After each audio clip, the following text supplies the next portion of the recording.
The Charles Richardson Show is uncensored and is for adults only. Mature or immature, doesn't matter. Hey, are you a big fat bastard who loves eating at Outback Steakhouse but thinks the portions are too small? Well, good news, fat ass, because now there's the Outback Steakhouse Extreme. We don't have a bloomin' onion, we have a bloomin' pumpkin. You know what else we got? Elephant steaks. 50-pound elephant steaks. And why don't you wash it down with 40 ounces of malt liquor and ranch dressing, you fat fuck? Outback Steakhouse Extreme. Punish your toilet. At my age, I should know better. I try and do the best I can to manage things like my high cholesterol, but nothing ever seemed to work. So I went to see my doctor, and he told me I might be suffering from a condition that affects lots of people today. Not giving a fuck about what I eat. That's when I found out about the Thug Kitchen Cookbook. It's full of delicious plant-based recipes that really inspired me to get my shit together. Start eating some real fucking food. And now I'm feeling better than ever. Who are you? I remember a time when I thought my kids got enough nutrition from that prepackaged bullshit I'd buy at the store. I was such a lazy fucking asshole. Now that I've got the Thug Kitchen Cookbook, I don't play that shit anymore. I love to cook good food, but who has the fucking time to hunt down a dozen exotic ingredients just to eat better? Not at my age.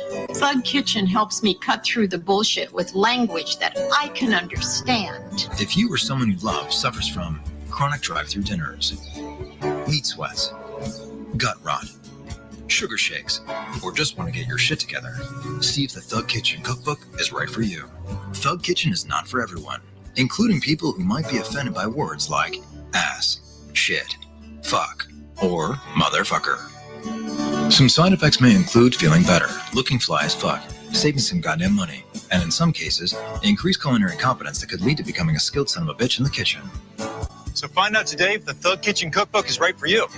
You'll be fucking glad you did. What are you doing here? Get out! Shut up! Oh, I'm still here! Just call your mother! God, fucking kids. Call you people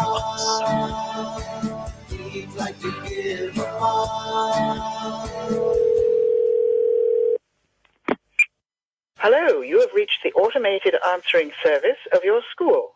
In order to assist you in connecting to the right staff member, please listen to all the options before making a selection. To lie about why your child is absent, press 1.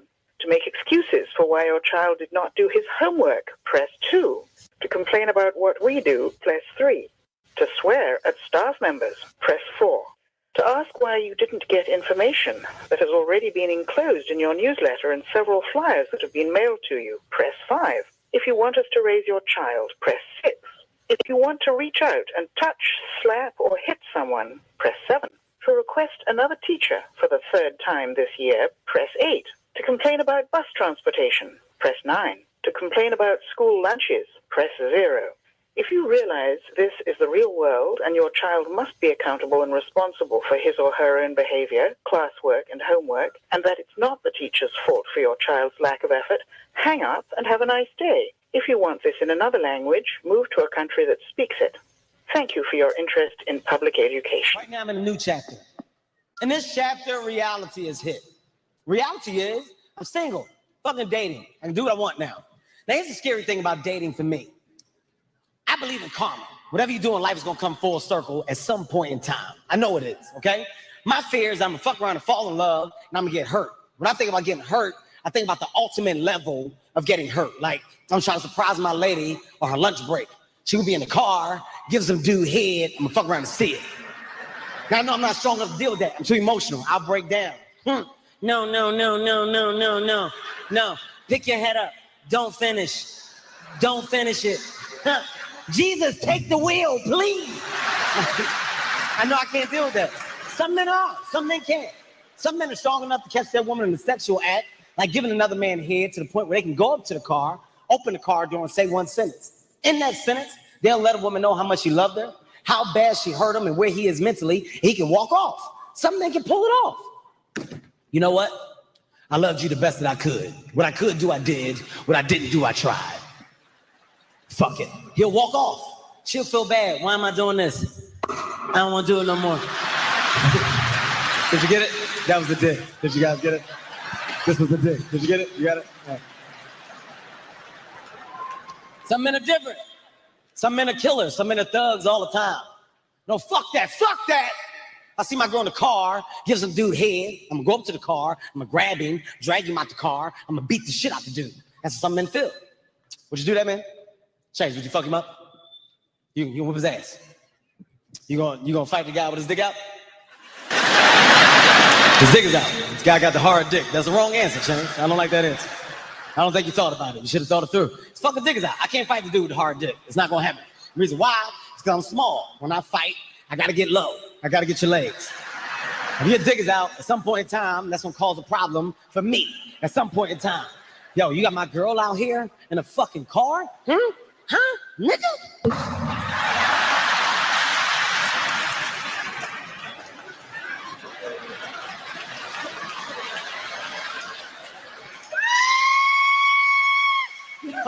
Yo, you're gonna lose your fucking mind if a man's dick hits your head in front of a group of people watching the fight. You're gonna do some shit you never thought you would do. You're gonna fuck around and grab it.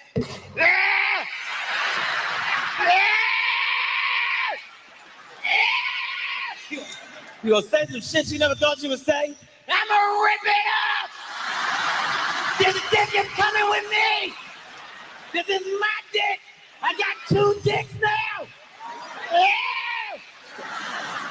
Yo, if you grab a dude's dick in a fight, you gotta kill yourself that night. You have to die that night. You can't go on living. Because for the rest of your life, you're gonna be known as the dude to grab the dude's dick that day in the fight. They're gonna do to grab that dude's dick that day in the fight. What was I supposed to do? The dick is on my head. Hey man, get your dick grabbing ass out of here, man. Somebody try to talk to you, dick grabber. Mama, I'm on the plane, sitting next to Chinaman. He's breathing deep like he'll be dead. Mama, flight has just begun, but now it's going hard and I'm afraid. Mama,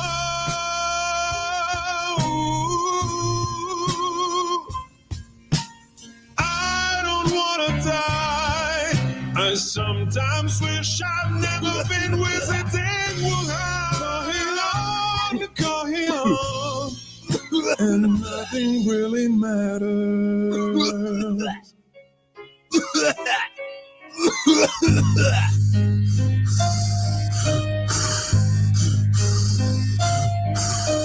Mama,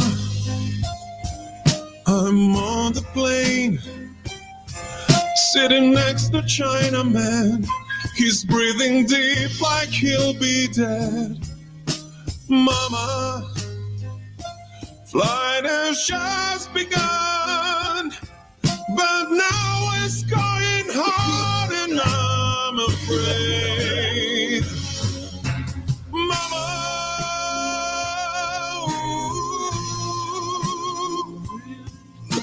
I don't wanna die. I sometimes wish I'd never been visiting Wuhan.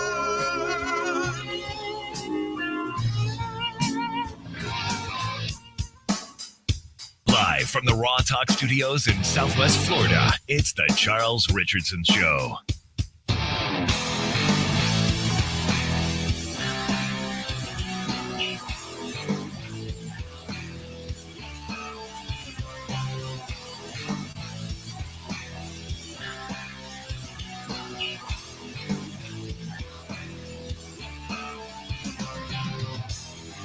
Fly too high, get to see the light.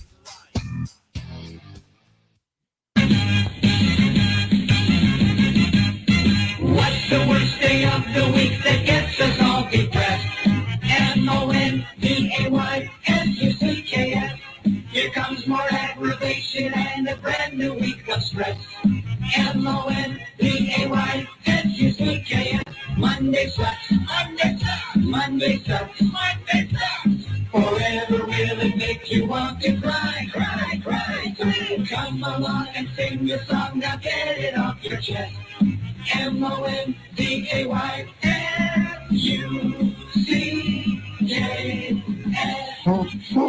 Yeah, and that's where I'm at. What's up, everybody? It's a Monday, July the 18th, 2022. Welcome back to the show, everybody. Hi. It's me, Charles Richardson, here with you, and only Charles Richardson. Eric is still on a duty on work. Karen is Karen. And I'm here all alone, just singing to myself. All alone, nobody here beside me. I'm all alone, and Skype went ahead and fucked me because it had an update. There we go. Studio lines open 813-699-5355. Yeah, it just took a little finessing going on. What's up, everybody? Hey, a lot of people, you know what? Facebook's really starting to suck nowadays. And I think it's because, well, number one, I don't think anybody gives a shit. But they had an update like a week and a half ago, 2 weeks ago. And it caused me, or at least in my world, you see, what I do is to go ahead and have like some general information, general topics to discuss. I'm not a fan of reading things fully. So I go ahead and read the story part way just to kind of, get myself familiar with everything. And then I go ahead and share the story. I share the story. And it's usually, there's a share button now down at the below of the article. It's like a little thing like, comment, share. That's usually how it goes. So when I hit the share button, it'll go ahead and pop up another thing. And it's like, well, would you like to share to your profile? Or would you like to share to a group? Would you like to share to a page? Would you like to, it gives you your options. I go ahead and hit share to page because that's where I wanted to go. I wanted to go to the Charles Richardson show page. And apologies here. I got to fix my camera. Camera's apparently got a little bit taken down. There we go. So I go ahead and hit share to the Charles Richardson show page, right? We're clear on this, right? I mean, it's a simple two-step process so far. One, share. Two, to show page. Okay? Then the article comes up that I want to share, and this is where you go ahead and type in whatever comment you want to leave, plus the linked article, and then you hit share, right? Well, on the website, I try to click share, but guess what? There is no share button to finish the whole thing. I can do it on my mobile phone, no problem, but I cannot do it on the website. Does everybody get how that shit works? Does everybody get it? I can share something on the mobile app, but when it comes to the website, there is no share button. It's like lingering there. I cannot press anything to continue. No enter, no escape. It's there. Only thing I can do is hit X to clear it off and do it all over again, which results in the same shit. So Facebook's update is just complete garbage. And apparently people are getting booted off Facebook, like John Monroe, who goes by Billy Buzz Smith on YouTube. 2 more days and is out of Facebook jail. So he'll be ready back. He'll be raring to go by the Wednesday show. He said, I'll blank a kick, with the foot, my wife to the curb before I get rid of my dog. And apparently that is considered violence. Violence if you kick somebody. Well, maybe boot would have been a better, I don't know, but do you get this shit? Do you get this? Like Philip D. Blackman, host of the Philip D. Blackman Show, is on from 6 to 7 Eastern time, right before my show, Monday, Wednesday, Friday. He is shadow banned from Facebook. Shadow banned. That sounds like something from Stranger Things. I'm getting banned by Shadow. Or actually, no, it's that new Sonic the Hedgehog character, Shadow. I'm getting shadow banned. What the fuck is shadow banned? I mean, it's like when I share a show, and if you follow my page, especially if you want to get notifications from my page, you should get said notification that my motherfucking ass is going live. There should be no shadow banning. I'm sharing to people that subscribe or like my show. What the hell is going on? You know, YouTube has no problem with this. YouTube, I can actually go on YouTube. I'm fine. But apparently I heard there's shadow banning on YouTube. What the God's name is shadow banning? It's just ridiculous. It is crazy and stupid, and it's making me rather annoyed. Then again, what doesn't make me rather annoyed? Hey, you know what doesn't make me rather annoyed? I see gas prices going down. I know, change the subject. Completely. We go from Facebook and me doing a rant on it to gas prices going down. Yay! Just loving it. Just loving it. Gas prices going down below $4 a gallon, which I'm very happy about. Gas prices going on $4, under $4 a gallon. So we actually went to Disney over the weekend. Actually, Thursday, Friday, Saturday. We go home on Saturday evening. And I will say, driving a hybrid, 12 gallons fills my tank up, and I got home with a quarter of a tank to go. So that's 8. I mean, if I do my math correctly, that's 8 gallons used to go to Orlando and back. I think. No, 9 gallons. Excuse me. You can see how my math is a little screwed up here. Billy's apparently Billy's the only listener today. If it don't fit Facebook agenda, your hit. Zuck is a pop. Yeah. Listen, you're not going to get any disagreement from me. I'm telling you that right now. You can go ahead and say that, and I will agree with you to the utmost extent right now. Because honest to God, and let's be honest, we're all being, real here. Most of us use Facebook. Don't lie. Don't say, oh, it doesn't affect. Well, it does. It does. You use it. It's part of your daily ritual. It's something that you've used for years. You have thousands of followers or friends and people you interact with on Facebook Messenger. You watch the Facebook videos. You buy shit off Facebook Marketplace. And listen, that's the way it is. There's no harm in it. Facebook is the conglomerate. They are the social media conglomerate, kind of like how MySpace was at one point in time. Remember that? Except Facebook, I think, went ahead and they kind of mastered it. They kind of mastered and manipulated it and stuff like that. I wish somebody would go ahead, like, let's call Elon Musk. Let's get him to buy MySpace and turn it back to what it used to be. Can anybody get him on the phone? Let's get Elon Musk on the phone. Hello, Elon? Hi. Listen, we're all getting really fed up with Facebook's bullshit. Can you do me a favor? Yeah, can you do me a favor? I want you to go ahead and buy up MySpace. Listen, you got the money. Don't tell me you don't have the money. You were about to buy Twitter for $1 trillion billion gazillion dollars, like Dr. Evil would get. You were willing to buy Twitter for Dr. Evil money. Just go ahead, get back Facebook, bring back all the cool shit like the customizable profiles and everything like that. Let's do that. Let's do it. Let's do it. I mean, that's great. Bradley joins us in the Facebook chat and says, Bradley. Yes, he's attended for it. Thank you very much, Bradley. Thank you very much for telling us that you are here. Would you like to join the show? 813-699-5353.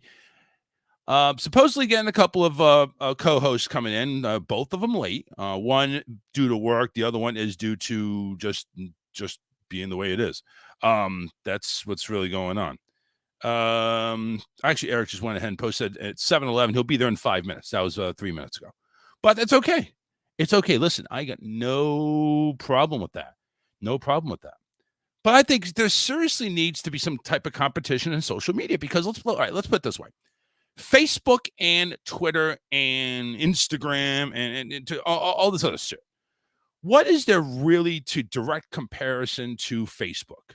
And anything that you do compare to Facebook, they probably bought up. Like they bought up WhatsApp, which is, I think, spam anyway. They bought up Instagram, which is, I guess, pretty cool. A lot of people use Instagram. And of course, they have their Facebook. I'm sure they have other things too. But Twitter, only really Twitter just allows you to type in 125 characters or whatever. It's just a tweet. That's it. That's all it is. I don't think they have live video you can go ahead and do, can it? I don't think so. YouTube, of course, they're always for videos. So, and I think YouTube is bought up by Facebook. Am I not correct? Or is YouTube? No. I apologize. YouTube is actually bought up by Google. Yeah. So, but it's like, there needs to be some social media competition. And I'm not saying it's, Donald Trump's Truth Social, because God forbid, I don't think that goes anywhere anytime soon. But MySpace is there. Were used to MySpace for the longest time. Why can't MySpace make a comeback? Go head to Facebook, because people are getting sick and tired of Facebook shit. They really are. Get MySpace back in the running and you watch it boom. Because right now, nobody's heard of MySpace anymore. What does MySpace do? The music video industry? And nobody really promotes that shit anyway. All right, let's go ahead and let's bring in Eric. Eric is finally here. He finally got off his call. That was driving him rampant. Eric, mic check there, my friend. Hey, how's it going? Going pretty good. Good. Did I hear you mention MySpace? Yeah. So I kicked off the show, going solo. Karen's being Karen right now. So I went ahead and kicked off the show. It's like, Facebook is doing the whole shadow banning things on people going live and people getting blocked over for stupid reasons, like John Monroe's alias Billy Buzz Smith on YouTube. I'll kick my wife to the curb before I get rid of my dog. He was banned on that. Really? Yes. And he's banned for a couple more days, so he'll be back for Wednesday's show. But it's like things like this. People are starting really to get tired of it. I mean, I'm sure it's not anything new. This is something that they're just really fed up with. Facebook is just, and I'm just like saying, you know what? Head to head, there's not really any competition for Facebook. I mean, you got Instagram, but Facebook owns that. You got Twitter, but they're mainly for tweets. You don't really see live video on Twitter that much. It's not really broadcast that much. YouTube is where the live video. You got Twitch, which it's more for gamers. But again, Twitch, not really widely publicized. If you take a look at it, I think Twitch is like right at the bottom of the top 10 in social media. MySpace, though, has been around. The MySpace experience has been around for a long time. Somebody just needs to convert it over to what it is now and bring it back to what it used to be. Bring it back to the social media aspect where we can go ahead and talk to friends and message friends and drop our tweets and stuff like that. Just, if that happened, all the people that are basically bugging about it right now, how everything has just gone to crap and everybody's so pissed off with Facebook, you realize how much of a boom MySpace would have? Yeah. MySpace would grow enormously. I'm going to bring Karen on a little bit, but I'm going to take her off because she's sideways right now. Karen. Yes. Hold on. I think you have to go ahead and exit out and come back in, though. So, I remember having a MySpace account, my goodness, probably for like a decade plus before Facebook even became a thing. That's what I'm saying. MySpace was the shit before Facebook. Then Facebook came up, and all of a sudden everybody's jumping on the Facebook bandwagon because they want to get laid. And obviously it turned into more than that. But it's just, it's just that was the phenomenon. There we go. There's Karen right there. And you know what? We actually had another one. Don't know if you're familiar with this one, but did you ever hear of Black Planet? Black Planet. I hate to mention that it was for black people only. Well, right? Not necessarily, but it was like, for people with common interests. So, there was a lot of like non-blacks that were on Black Planet. Okay. Listen, I wasn't aware. Listen, when I hear Black Planet, I'm thinking, okay, that's the magazine. I know that is for the African Americans to keep up on their culture and the society and stuff like that. It's just, and when you say Black Planet, I'm thinking, oh, let me guess, that's where all the African Americans go. Yeah, No, it was like a Facebook, obviously not on a larger scale as Facebook or even MySpace, but I think that the makers, the owners of MySpace own Black Planet too, if I'm not mistaken. All right. Well, So, see, I'm not sure, but I would have to do some research on that. So, you think the owners of MySpace came up with Black Planet? you know what? Let me actually. I'll tell you what. Listen, listen. I'm not going racist or anything, but the people that made MySpace are the whitest of the whites. I mean, I think they're ghosts. To be honest with you, they never saw sunlight ever. Well, look, you know what? As long as the money was green, that's probably all they cared about. Oh, I guess that's true. So, hey, you know what? If Yeah, so Black Planet is a African American social networking service for matchmaking and job postings, and it has forums and discussions on political and social issues. This was created 1999 by Benjamin Sun and Omar Warso. None of them I heard. I'm not sure if this is the right Black Planet because they go to blackplanet.com. it sounds right. Okay. So, yeah, this one here, no, nowhere close. I guess Karen had to go. So, yeah, this one, this is created by Benjamin Sun and Omar Wasso. Omar Wasso? I don't know if that person's black, but he's white actually. He's an assistant professor of politics at Pomona College. He's the co-founder of the website Black Planet. So, yeah, well, Wasso earned a PhD in African American studies. Okay, there's his qualifications. He may not look the part, but he had the qualifications for the part, apparently. Well, you could be African and not be black. So what? Oh, that's true. Yeah, I guess so.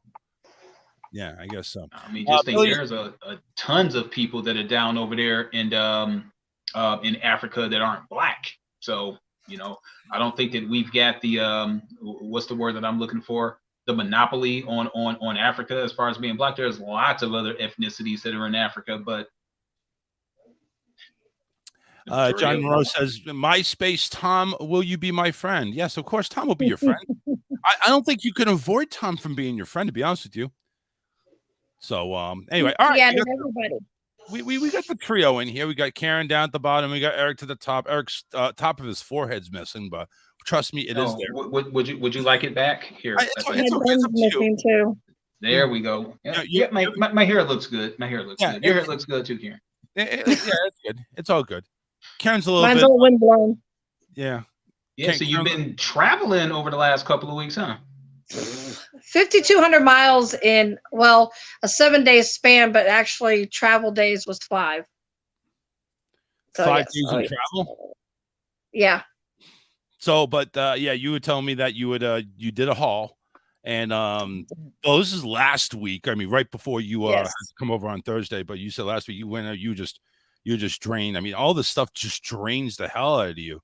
And it was such a slow drive. Well, honestly, I was getting like 3, which I normally only get about 3 hours sleep. But when you're loading at boxes and stuff into a truck or unloading that truck every other day, and in between that's a travel day of 14 hours. Yeah, you get drained a little bit, just a little. And then my ride home was 55 miles an hour, no AC. I was dying. No control either.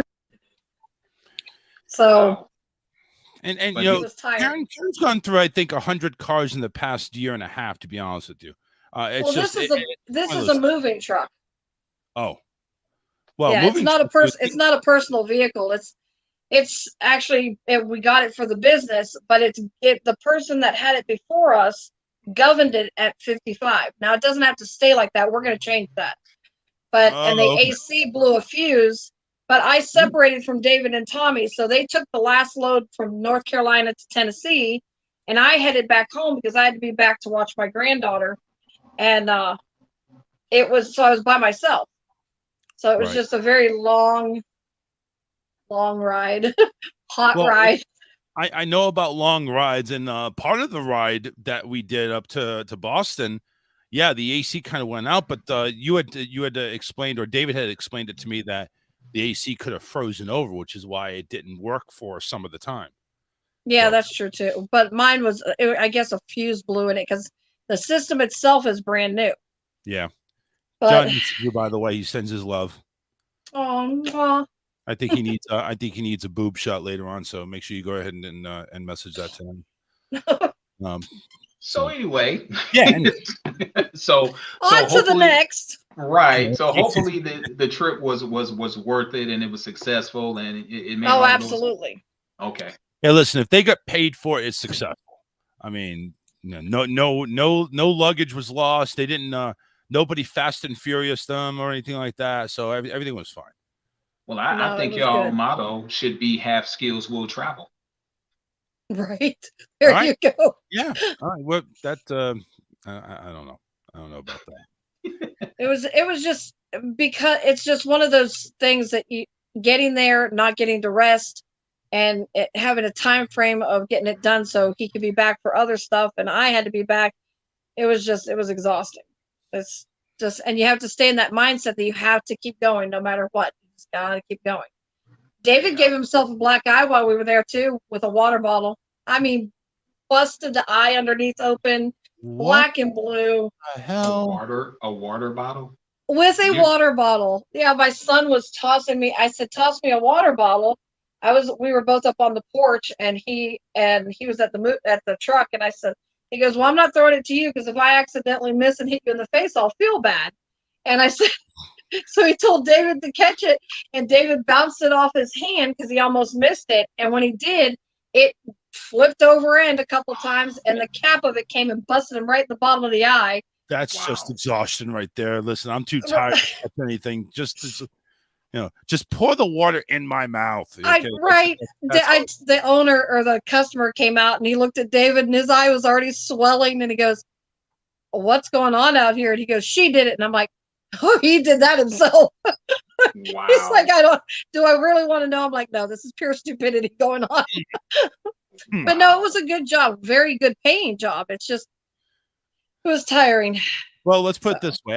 After gas, which by the way, gas has gone down a little bit, but after gas and everything, was it really a good paying job? Like, did it come out good on your end? Like, yeah, I'll tell you what, adding up what was spent in fuel was really, like, it almost makes you unable to breathe. We spent about $4,400 in fuel. Jeez. That was among 3 trucks, though. That was, our dually and then 2 box trucks. Okay. So if you really think about that, that's not that bad. But we still, the job as a total was right at like $28,000. So, yes. All right, I'm gonna have to come to you after the show for a loan. No, that's not bad. Charles. All right, now I'll give you my expenses in there. Did you hear how much was spent on fuel? Oh, that's right. Cool. So I'm sure there's Taco Bell money in there. I'm sure there's hotel money in there. Hotels. So that's called food and lodging. Food and lodging. Yes. How many? Yeah. How many days were you traveling? 7. 7 days. So 7 days at like a $150 a night hotel, I would assume. So, no. so probably $1,000 in hotel, right? Yeah, close to. Okay, $1,000 in hotel.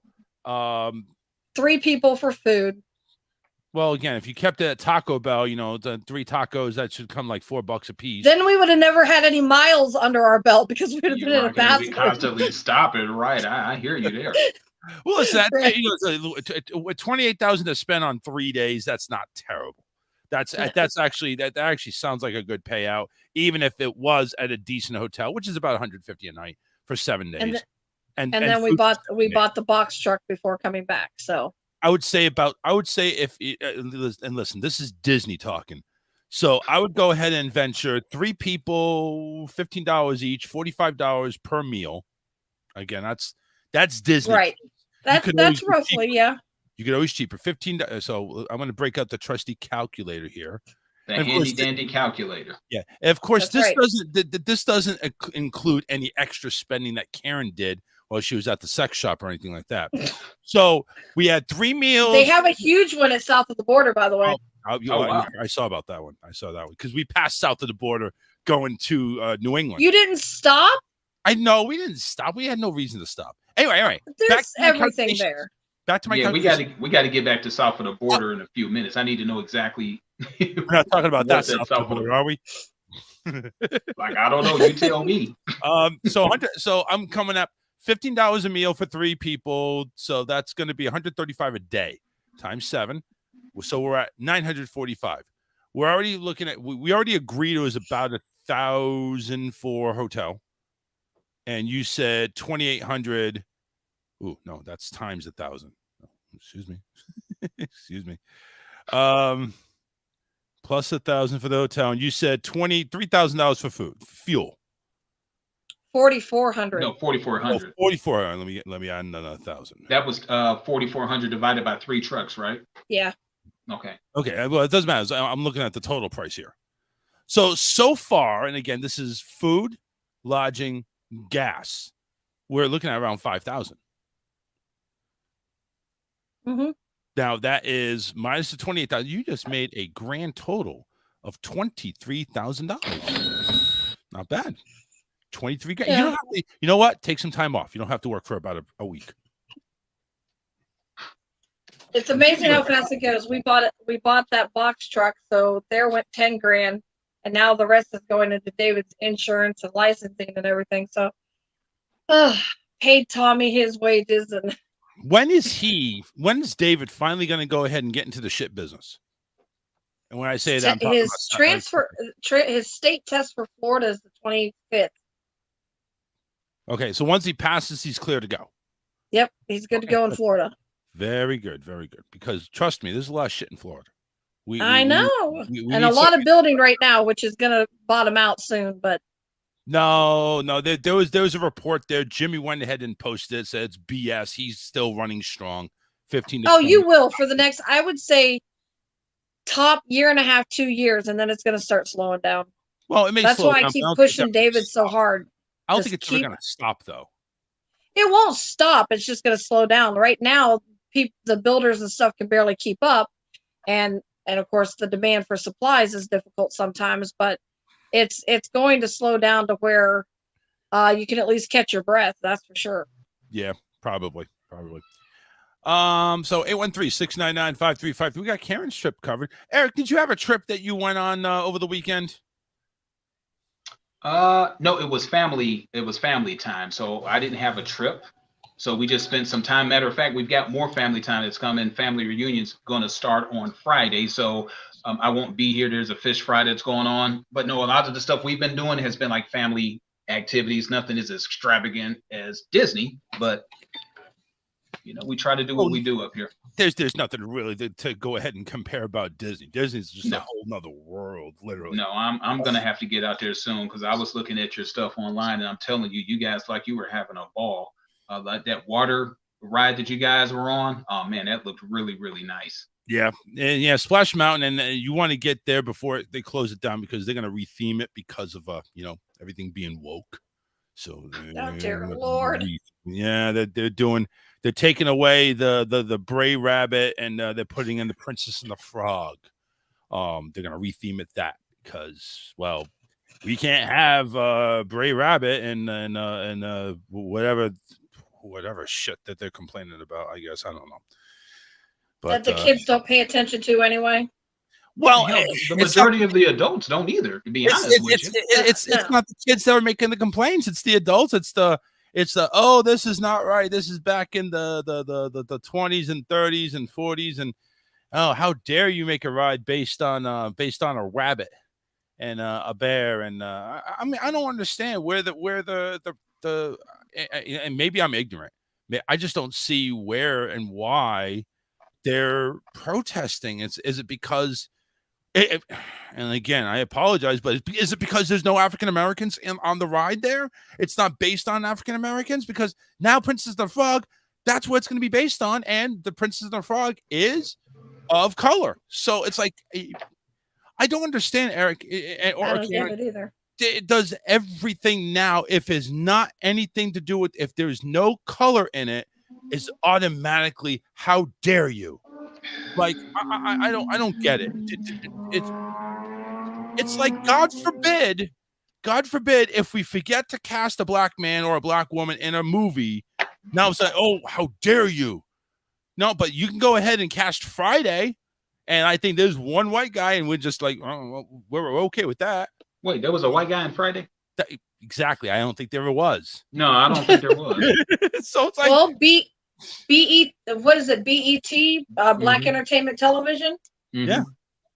If we were to do WET, we would so be screwed. Oh yeah. And Yeah. it's either all the way or like as Charles knows, I am not big on television.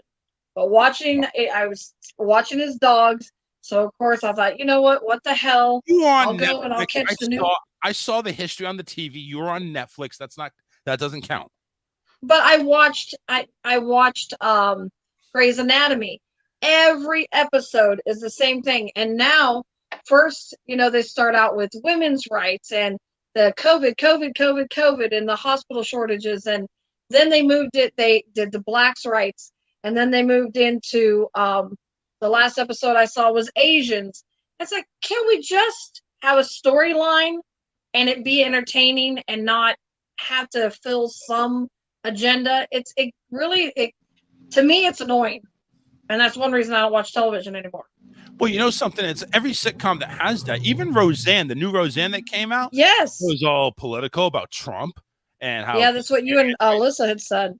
Yeah, it was. I mean, when you really think about it, yeah, all the sitcoms recently, after like Friends and Seinfeld and everything like that. Seinfeld was I think was one of the funnier ones because there was just no agenda. Period. There's just people just doing whatever the hell they wanted to do, and they made a sitcom out of it. There was not even an agenda. There was no relationship or storyline that I could see. It was just slapstick comedy. But yeah, I like TV like that, where it really doesn't have to make sense. Everything doesn't have to be politically correct because it's entertainment. As long as you're not offending anybody. You know what? I enjoyed Friends. I don't think that there was a black person that was on Friends, but I enjoyed Friends. I thought Friends was funny. I didn't see. Well, you saw the occasional black person over on Seinfeld, but I enjoyed Seinfeld. Hell, we can go back to MASH. I don't know if either one of you old enough to remember MASH, but I enjoyed MASH. I enjoyed Happy Days, the Andy Griffin Show. I enjoyed all sorts of stuff. So I do think that people are being a little sensitive. And like you said, if they came out with a white, I guess like a black, like WET, I wouldn't be offended. There's also shows that I enjoyed that had the token white person, like in Living Color. Jim Carrey was in Living Color. That's where he got his start. Yep. Jim Carrey was funny as fucking in Living Color. He is. So I mean, I enjoy comedy. Period. I was watching something. Yeah, all forms. I think that's why we don't have really good. And I hear people saying this all the time, especially big moviegoers, is that there has not been a really fulfilling film put out, even for us, for adults or children. Mm-hmm. And I think it's because these writers don't get to just write. They have to worry about, is it going to offend somebody? Is it politically correct? Am I going to use terminology that is no longer, acceptable? And I think it takes the creativity and the pure joy out of, even stand-up comedians. They got to watch what they say. It's yes, ridiculous. Lord have mercy. And you know what? Because there were times like Andrew Dice Clay, he would go around there and he would say stuff that was funny as hell, about black people, about white people. It was a joke. It was a joke. He'd be booed off the stage. Yeah, he'd be booed off the stage. Folks like, I don't know, Red Fox and Richard Pryor would get booed off the stage. But it's comedy. It's funny because a lot of the jokes that they're saying, it's based on honestly being true. So in the case of, and I forgot who this was, it was some guy I saw on YouTube. He was like, the difference between a black person telling a story and a white person telling a story about another ethnicity is that how did he say it? He was like, that Asian MFer. And then black people will put, the black people would say the ethnicity first, then followed by the cuss word. And the white people would say the cuss word followed by the ethnicity. Right. So it's like, well, damn. It's like, what? That was pretty funny because it's true. That's true.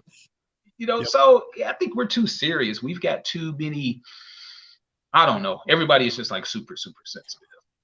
It kind of is. It really is. And listen, I understand that. We need the whole BLM movement. I agree. It was a movement that needed to happen. but it's like, you know, we're doing things. Don't tell me we're not doing things. We are. Is it where everybody wants it to be that's doing this movement? No, it's going to take a long time for it to get there, but there is things being done. However, please keep in mind, when there is something that's creative or something that's creative, doesn't mean that every race is going to be represented. You know, doesn't mean that we're going to go ahead and represent every race, because some shows, Family Matters, it's going to be all about one type of race. Yeah. Another shows, Home Improvement, is going to be about another type of race. It's just But why does it have to be? It's not even that. It's not even the point of them saying, well, this is about the white race or the black race. It has nothing to do with that. There's no intent on that, but that's how people see it nowadays. Right. Right. Doesn't make any, to me, it doesn't matter. Like I said, a good quality show is a good quality show. Let's use Different Strokes, for instance. So that had like a multi-racial cast. Everybody was represented. And John Monroe going under Billy Bo Smith. Sanford and Son. I love Sanford and Son. Exactly, because there were, matter of fact, that's a very underrated show that had a multicultural cast, because, you know, there were white people that were on Sanford and Son. There were black people. There were Hispanics. You know, one of my favorite characters was Julio. Lamont's friend, was super funny. Like, he was super funny. So yeah, Sanford and Son is another one. Archie Bunker. That's what I was gonna say. You know, and the Archie Bunker show, if it aired now, it would be canceled in the first minute of being aired. Let's be honest. It would be canceled the first 5 minutes. Facebook would flag it. I would love to hear an Archie Bunker right now, though. Just view our times right now and let him go off. That would be priceless. And you know what? At the beginning of the Archie Bunker, I think like the first 2 seasons when Lionel was on there, and then they later introduced George Jefferson. Those are the 2 most racist characters ever on TV. Because they were pro whatever their race was. George was pro black. Archie was pro white. It's not that they were anti, but they were just pro their race. Right. So, you know, I consider that, you know, there's a difference. Now, there are certain people that are as racist as long as the days end in Y. But there's just certain folks that they just want to mingle and interact with their particular ethnicities. Nothing personal against the other folks, but that's just what they want to do. Why all the hate? Why all the hate? And you know what? Everything is like being banned or being censored. Not even censored. Nowadays, it's like there's some broadcasts or movies that they won't show because, well, it's not politically correct now anymore. So we're gonna go ahead and not show you, or we're gonna censor out something. I'm watching Indiana Jones. Okay, the second one. The Temple of Doom? No. I'm sorry. The first one. The first one. The Ark with Raiders of the Lost Ark. Yeah. Okay. And the boat scene, the captain was black. Okay. When the Nazis took over the boat, he was negotiating with the Nazis, saying, "Listen, okay, you're gonna take the girl, take your, he got captured and everything. Take your stuff and go in peace." And then the Nazi is like saying, "You're in no position to ask for anything, savage." Right there, it's like, oh no, we gotta cut that out. But no, it's that would have been considered politically incorrect now because of that tone of that phrase, just being used. So it's like, come on, Billy says, who remembers when Sammy Davis Jr. was on the Archie Bunker show, and Sammy sat in Archie's chair, yes, flipped over their shit. No. Yes. Did he ask him, did he want cream and sugar in his eye? It was one of the all-time classic lines in television. So, that was pretty funny because that's one of the few blacks that Archie actually acknowledged that he was a fan of. He was a huge Sammy Davis Jr. fan.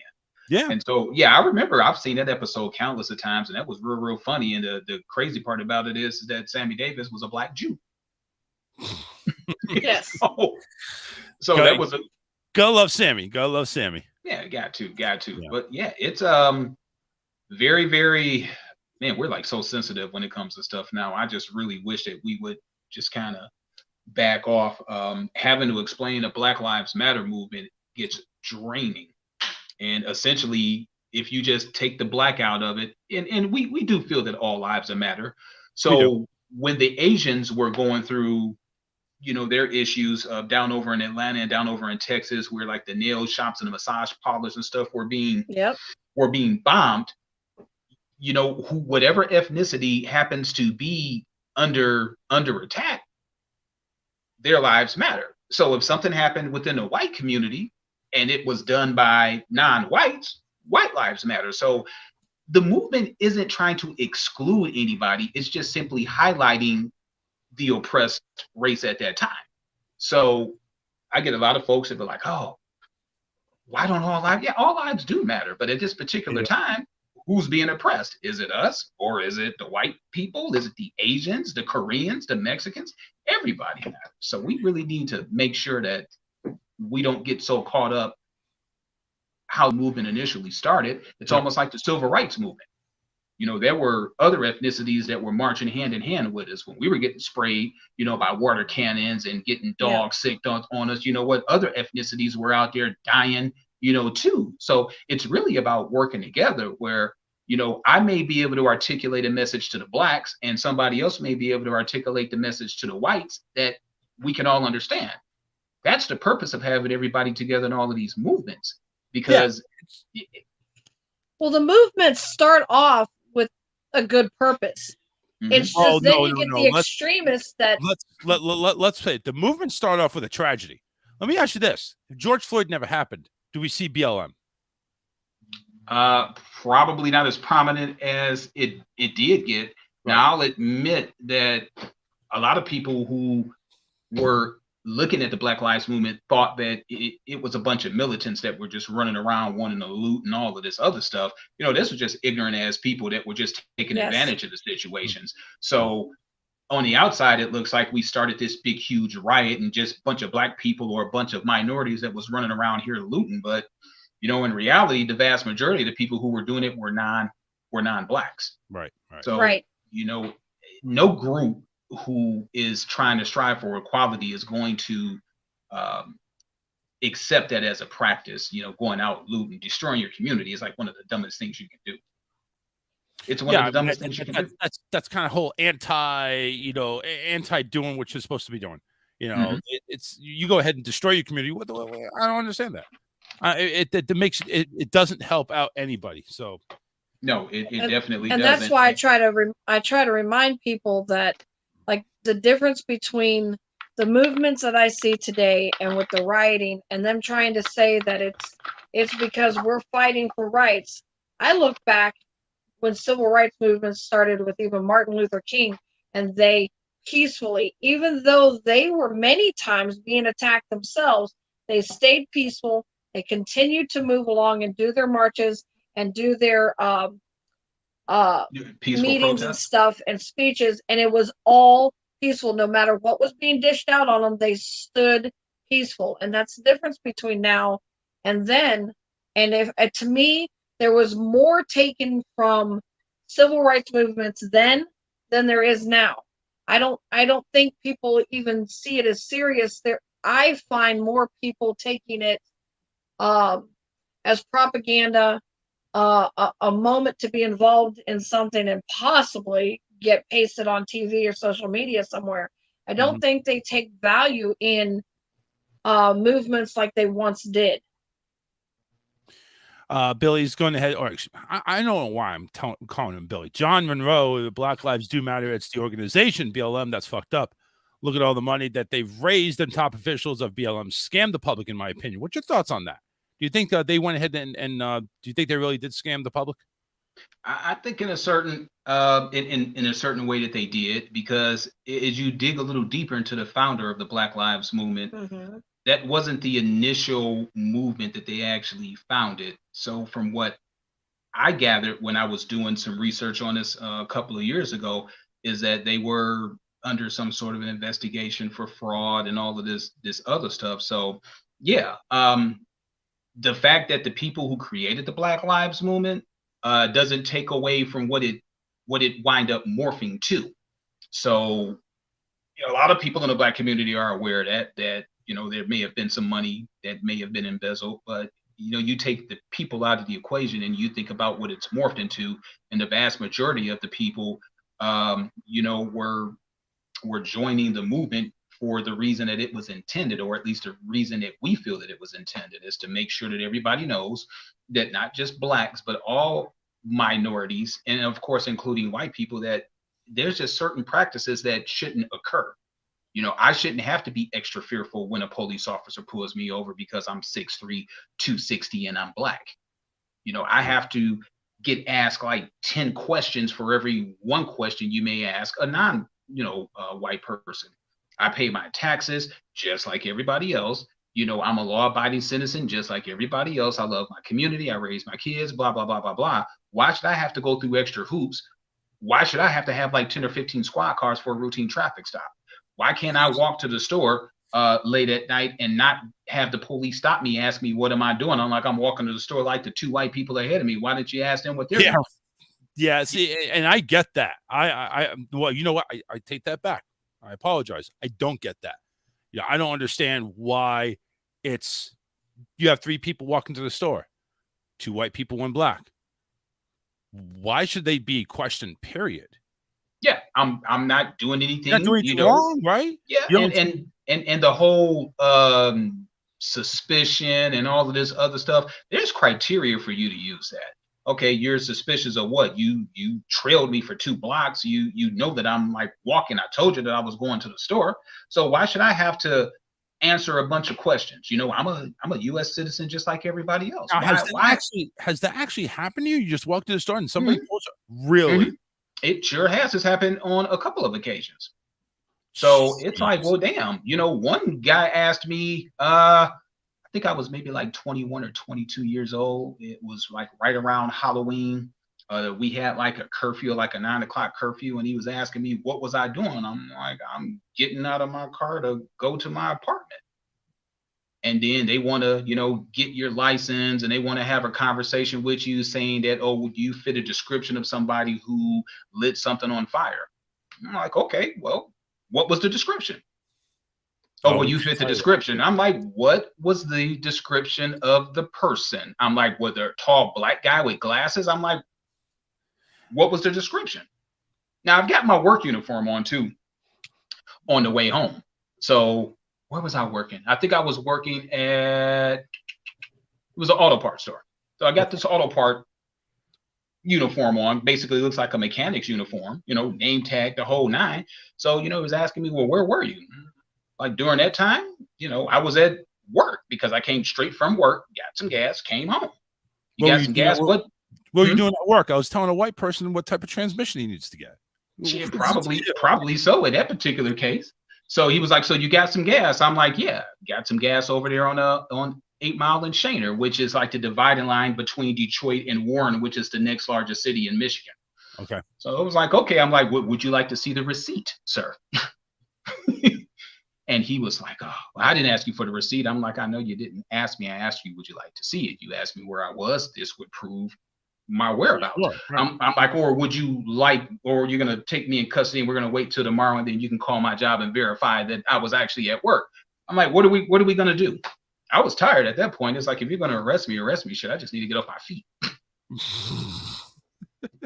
And but that's just really sad. That really is really sad that actually does happen, because you see it on the media and you're thinking, oh, the media is just blowing this out of proportion. Media is not blowing it up. And we're talking in the 90s when this was going on. Yeah. So I've always had to deal with it, have to be leery anytime you have interactions with the police, because all they have to do is just say one word, gun. And the next thing you know, you've got 12 or 14 officers, that are pumping 60 rounds into somebody. And that's the thing too. It's like nowadays, and this is where I feel bad for the real hardworking cops that actually are abiding by what they're supposed to do, not picking on people. They're the ones now that are going to have to question each time they go up to an African-American or somebody of a minority race where, should I say something? Because right off the bat, they're going to get all, they're going to get all cocky on me, and they're going to go ahead and get all like, well, you trying to pull me over just because I'm black and all the bullshit. Yeah. They did it to themselves. Your fellow police officers did it to yourselves by doing something like that to my boy Eric. Generalizing. Who's 20. Yeah, it's like it to me. It makes no sense. If he fit the description, say the description, which is cool. Okay, fine. Maybe I did fit the description. You know, hey, okay, but I think that 2-3 questions that should be over. Yeah, I think that there's a way that you should approach somebody. You just don't. You've got somebody's life in your hands, and I can understand being a policeman is a dangerous job. But don't get pissed off at me because I'm asking questions. I mean, you're talking about taking away my freedom. I don't have the right to ask you questions about whatever description it is that I supposedly fit. I don't, you know, they're not thinking about it from that perspective. It's like, I get nervous around cops. You've got your life, basically, my life is basically on your hip. So do I have a right to get upset? Yeah. Am I nervous around a bunch of folks I don't know with guns? Yes. Just because they got a badge doesn't mean anything. Doesn't mean anything. They could go around and they could be having a bad day. They may not like minorities. Hell, I don't know. I could remind them of somebody they hate. It could be 1,000 different reasons why a cop has an attitude. Yeah. I'm just simply asking a question. Just like you're asking me a question, I'm asking you a question. Why can't the police, you know, understand that we have the right to question something, especially if we didn't do anything? I fit a description. Well, listen, that we appreciate you giving that experience. I mean, that's honestly, I've not talked to anybody that actually went through that discrimination that you've gone through. But then again, I don't really pry that deep into somebody's personal life. So I appreciate you giving us that insight on that. You know, it gets to a point, honestly, where it's laughable because it happens so much that now it's like, okay, I got pulled over by the cops and they asked me like 1,000 questions. So it's almost like kind of a running joke now in the Black community. They're bringing the SWAT team over just for a speeding ticket. Yeah, it's like, really? It's like, damn, does it really require that many people for a routine traffic stop? Mm-hmm. You know, does it require all of those folks? And like I said again, you know, the vast majority of police officers, I think, do their job. I think they do their job well. They out there risking their lives to make sure that the community is protected. And I understand that they have to take precautions. I really do. But even with those precautions, it's innocent until proven guilty. And it's kind of an hey, that's what the cons. Hey, you're innocent until proven guilty. And to me, it presumes guilt when you have to have 15 cars for a traffic stop. Yeah, that's crazy. And the car has stopped. Karen, they don't have that mindset anymore, though. I mean, I have a couple friends that are cops, but I also, the worst state that I've been treated was Alabama. There, I don't know. With my darker features and dark hair, they just automatically assume Hispanic. I was treated horrible by police in Alabama. See, not even black, Hispanic. We're talking about here. All but white. And in front of the kids, like I wasn't even the one driving, but I got asked to exit the vehicle, and they put cuffs on me, and I told them because I have bone spurs in my upper back, but I have a rotator cuff torn and the other one's damaged. I cannot put my arms behind my back. And I explained that to him that if you don't have 2 sets of cuffs, I'm going to need you to put them in the front. And so he put them in the front, but as soon as he got them on extremely tight, he twisted them and yanked me towards him and told me that if I tried anything, that it would be my worst day, my worst decision. Right. It's like, the whole my kids are sitting right there. I have 0 on my record at all. Wait a second, though. What were you being arrested for? They said that I had not appeared for a hearing, for a traffic hearing, which I had. Failure to appear in court. Yeah, I got arrested. Yes. So I had, but it was just, and we had, I want to say there was 6 cruisers there at that time, 2 officers per car. But I did get told one time in Punta Gorda, the Charlotte County Jail, I asked him, I said, why? I said, I have honestly never been so humiliated and mistreated. I felt like it was at the level of dirt underneath their shoe. And he said, it's a mindset that if we don't stay in this mindset that everyone is the worst of the worst, then we put ourselves in danger. And I said, I mean, I guess I could slightly, he goes like, you say, you don't have this and you don't have that. We don't have your record in front of us. Well, they until need to go ahead and so I get sort of that understanding that the cop is always going to have a mind control over the person. They're going to have a psychological advantage. So when they go ahead and pull you aside, pull you out of your car, go ahead and question you, they're looking at you. You're like their number one suspect. They're looking at you like, I'm putting you away, and that's how they're going to treat you until they clear everything. So, Eric, like I can say, yes, I appeared in court, but how many people say that? You're not going to see and they that. really had. You're going to go ahead and they're going to look at you like you're the number one suspect. So, Eric, to your point, where you said it's innocent till proven guilty, not in the psychological mind of the cop. You're guilty until otherwise told by the computer. Okay. And and you know what? I think that's the way it is, not only just with Hispanics or blacks. I think it's the same way with whites too, because whites get treated that way too. It can be. I'm not saying that there are not officers that definitely have it out for specific races, because I mean, there just are. Let's put it this way. We're gonna close this segment out because we gotta go to break. But I'm gonna close this segment out by saying this: I have also gotten treated shitty. Not to the point of getting out of the car or cuffs or anything like that, but Florida Highway Patrol officer went ahead and tailed me. I was trying to get around this person that was going slow, so I went ahead, turned my signal on, and sped past them, and then slowed down so I can remain under the speed limit. Cop pulls me over. And the patrol officer comes out, not going to write me a ticket, but starts berating me, saying, "You got some road rage, sir? You want me to go ahead and take you in? Maybe you need to cool down." Blah, blah. Just flat out berating me, like me slowing down to go ahead and get under the speed limit because there was somebody in front of me. You're going to go ahead and call me out on that? Really? Unnecessary. But you know what I say? It's like, sir, please, I just got to get to work. Please. I'm over here fearful. I would, if I didn't have that fear in me, I would just rip them a new one. I'd be in jail. But sometimes that's what they're looking for too, is to escalate it with somebody who gets defensive. Yeah. So anyway, we're going to go ahead and take a break. Coming up when we come back from break, which is going to be about 8 or 9 minutes. We got a lawsuit on Skittles. Yeah, we'll talk about that. It's kind of weird. Wow, really? Yep. Indiana mall shooting has 3 people dead, but a non-cop who's is a licensed to carry a gun went ahead and took care of the situation. Thank you. We'll talk about that. A shed. Well, are we flipping sheds now? I'll tell you more about that. Toys R Us is in the news, and gas prices also in the news. We'll do it and talk always. About that. Actually, good news for gas prices. So just to give you a little bit of a spoiler, we got that. Plus, we're going to go ahead, and there is a phone number. If you watch Stranger Things, right there on Surfer Boy Pizza, 805-45 Pizza. We're going to call that number live on the air. And plus, we'll go ahead and talk to you about the latest Big Brother that we saw on Sunday, getting ready for Wednesday's veto competition. Right, that and more coming up. Don't go anywhere. We'll be right back. Stay where you are. The Charles Richardson Show will return after this.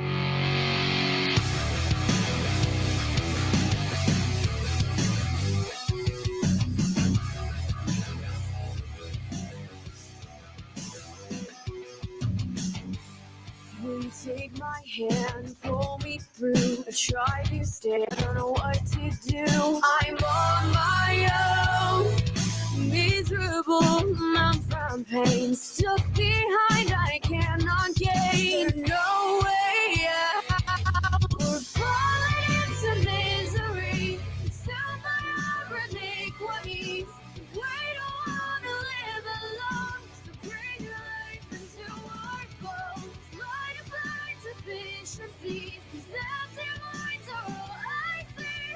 Hidden in the crevices, there's a hope to breathe again.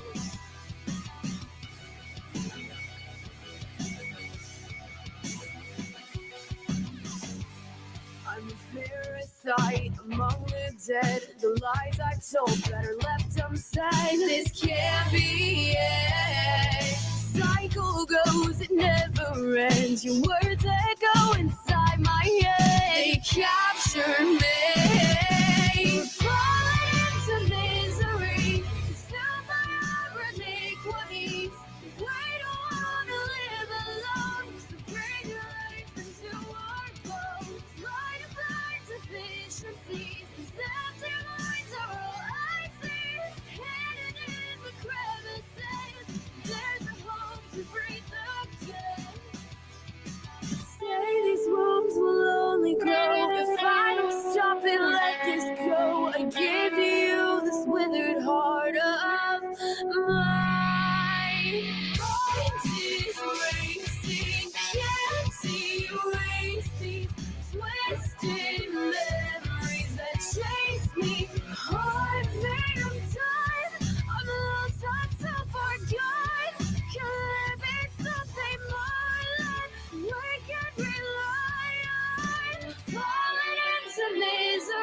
You try everything to break me.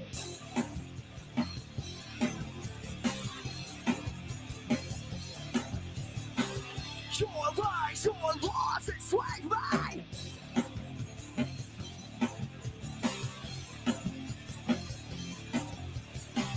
Take me so there's no escaping.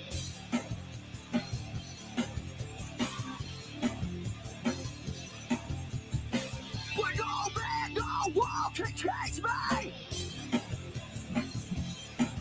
Yeah. Yeah.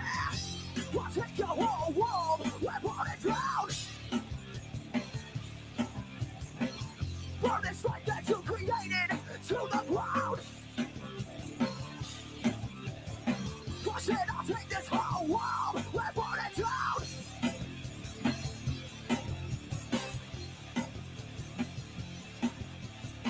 You pretend that you come to save me.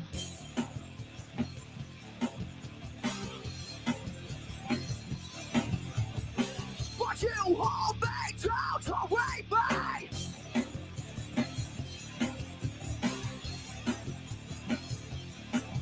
Wow, I'll take your whole world, we're burning down. Burn this life that you created to the ground. I said I'll take this whole world, we're burning down. This nation's fire is set, nothing can stop us now.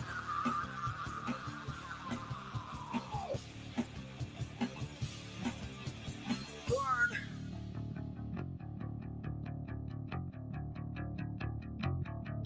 Set the fire, set the fire, set the fire, sit back and watch it burn. I set the fire, I set the fire, I set the fire, sit back and I watch it burn. I set the fire, I set the fire, I set the fire, sit back and we'll watch it burn. I set the fire, I set the fire, I set the fire, sit back and watch it burn to the ground.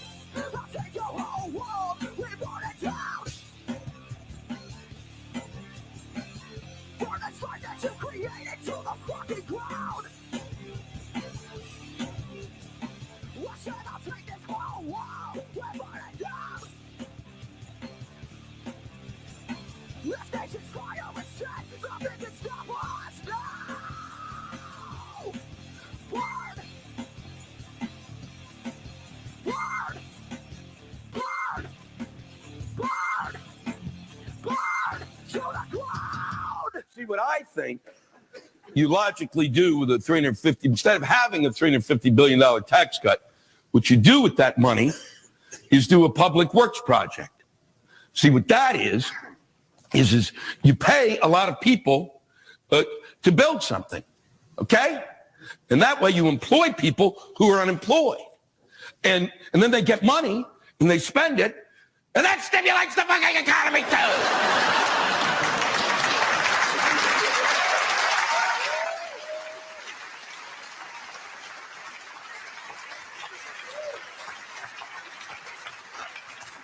So you pick a place that really needs something. You know, a state that could really use it, like Mississippi. Of course, Mississippi, because that's the place that no one has ever thought, boy, I got a vacation. I need 2 weeks in Biloxi. And you go down there and you find a place that's totally in the shitter. You won't have to go far. And what you do is build a big fucking thing. I don't don't care what it is. As long as it's big, then it's a fucking thing. And then the economy will explode because people will say, I got to see the big fucking thing. And then there'll be a big fucking thing restaurant, a big fucking thing hotel and casino, a big fucking thing spa.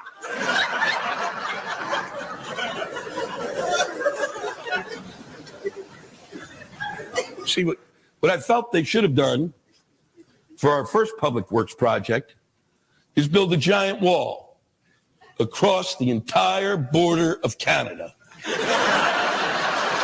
Because that's where the cold air comes from.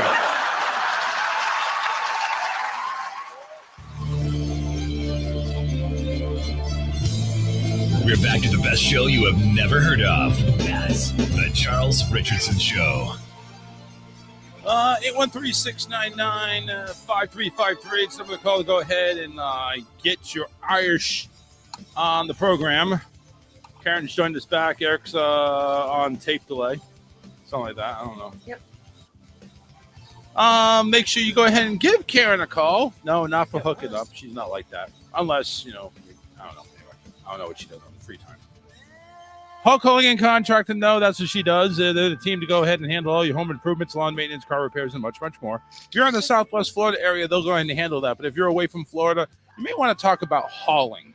Because if you want a tired Karen who's getting pulled over by the cops and being treated poorly, then you want hauling stuff out of the state of Florida or maybe going to the state of Florida. Anyway, give them a call and let them know what you need. 941-204-1264 to give you an estimate. Fair prices, hard work, and definitely slave labor. Hulk Hogan Contracting. I'm just kidding about slave labor. They are the team to go ahead and give a call, 941-204-1264. Make sure you go ahead and tell them the Charles Richardson Show sent you or not send you. Doesn't really matter to me.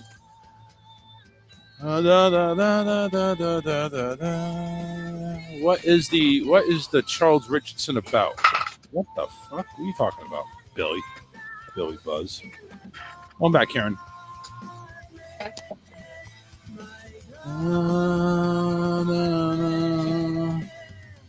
Actually, give Eric a little bit more time here. Let's go ahead and we got some memes here that I can do. Karen, your mic working okay? Yeah, I was just waiting. I was trying to send you the memes. Oh, all right. I got some already, but if you got them, let me know when you send them. I just sent them. You just did, okay. Yes. They were trying to plug the phone in. 2? Ooh. 2. That's okay. I said I got a really good group site that I got memes from. It's friggin' awesome. So I'm getting mine. So let's get the memes here. This one here starts us off. All right, here we go. This one is, I was watching a show called 10 Steps to Avoiding a Shark Attack. Really surprised that stay out of the water wasn't step 1. That's true. Wow. Everybody brings joy to this office, some when they enter, others when they leave. Unless you fell on the treadmill, nobody wants to hear about your workout. How TF the fuck do people think people with glasses are smarter? We literally failed an eye test. What's so smart about that? Right. It says the 3 people on the show with glasses. With glasses. Right? That's right. Son of a biscuit. Yeah, it makes you look intellectual that you have less eye ability. I put this old fridge outside with a sign saying free 3 days and nobody touched it. So I changed it to sign to $50. It was stolen overnight. Wow. Everyone is sitting here with their engagement rings and promise rings, and I'm just sitting here with my onion rings. Hey, listen, don't mess with anybody who's under 5'5". We have the hop-on counters to get stuff. Don't think we can't hop on you like a spider monkey. So true. Yep.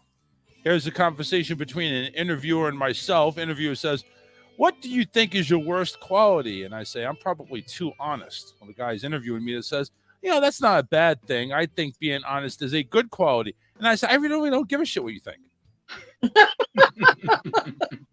Point taken. Here's the new names and images of the 7 dwarves of old age. We got Nappy, Wrinkly, Squinty, Rocky, Saggy, Farty, and Leaky. That was good. Wow.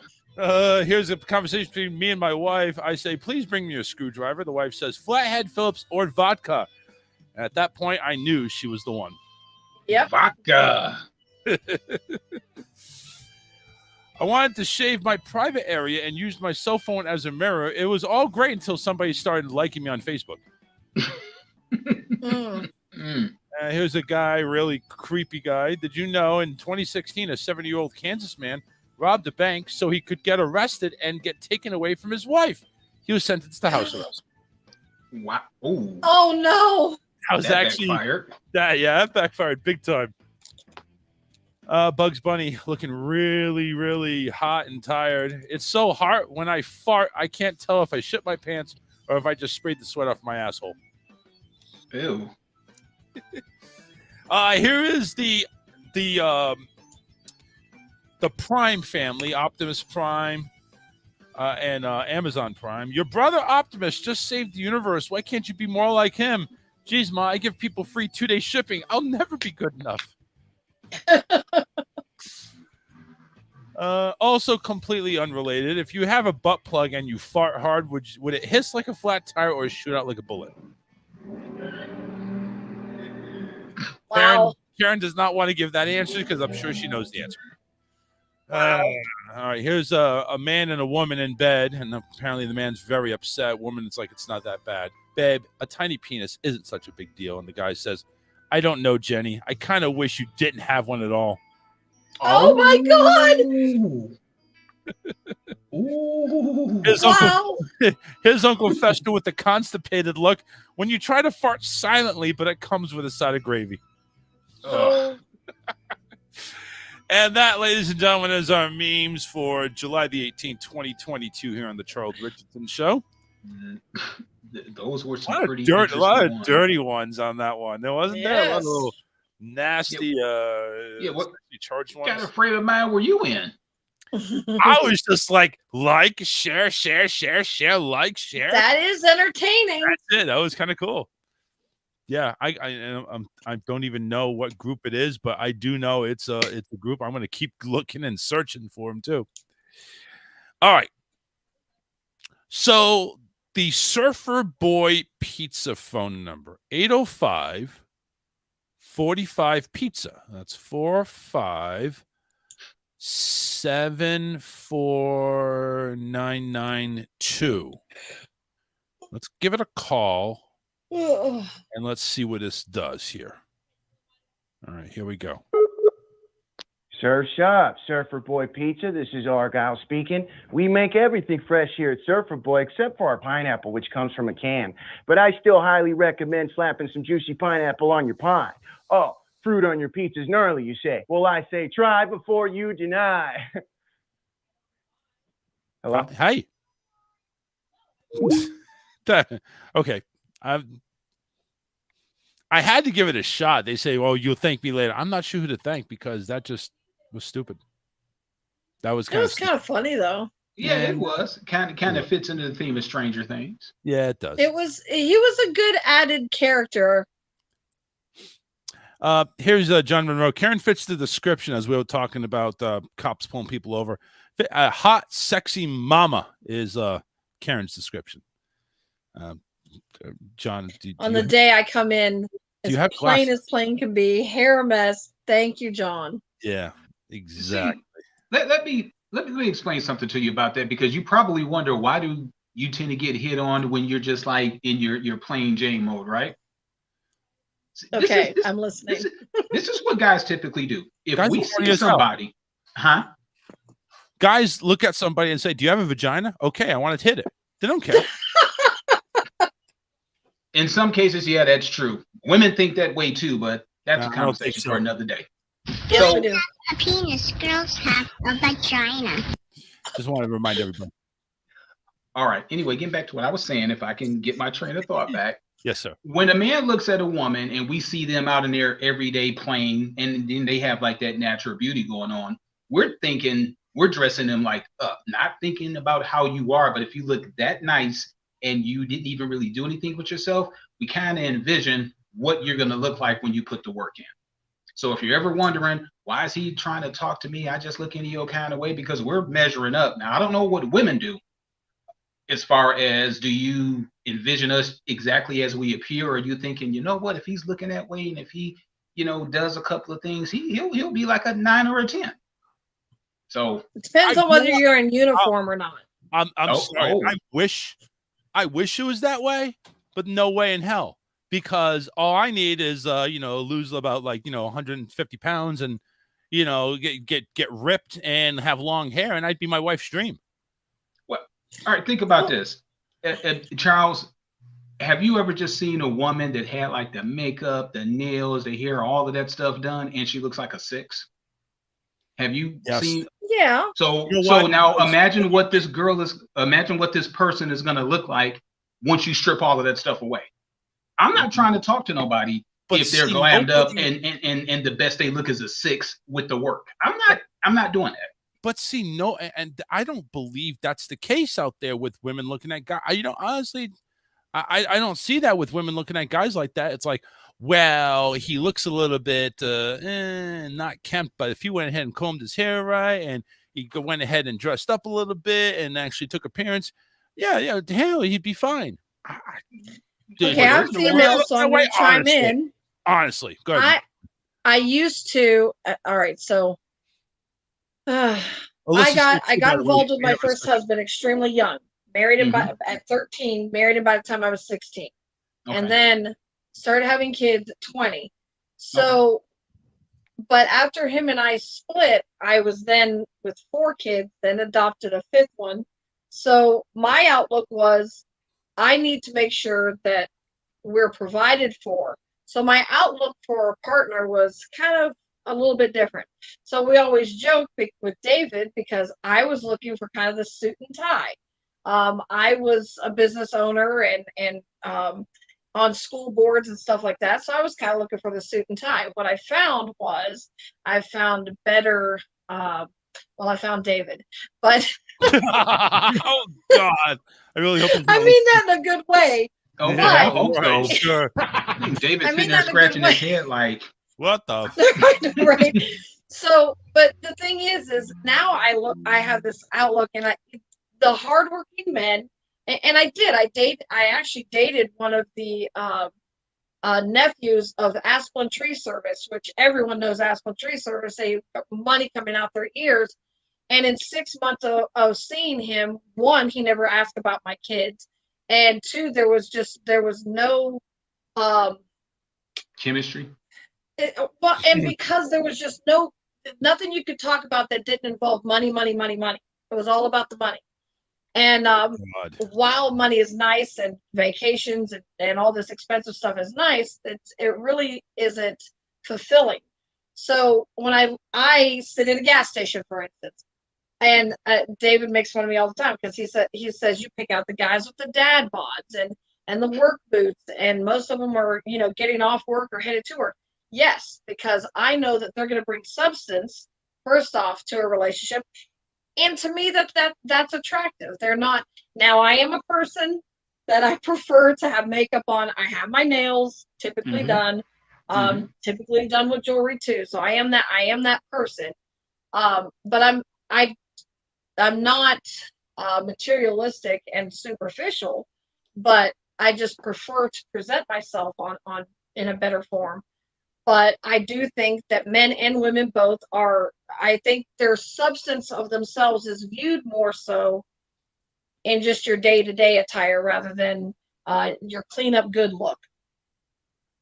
So, Charles, I think you probably get more looks than you think you do. And Alyssa's been by your side. I'm sure she has noticed that you get more looks than you think you do, because you tend to be quite critical of yourself. I've noticed a few, and I've noticed people outwardly flirting with you, and I've brought it up to you. You brought it up to me because you think I was flirting with them. No, but I've seen people flirting with you too. I don't see that. So, Alyssa, would you say that Charles is probably clueless because he's got such a outgoing, friendly type personality that people may mistake him for flirting when he's actually just being himself?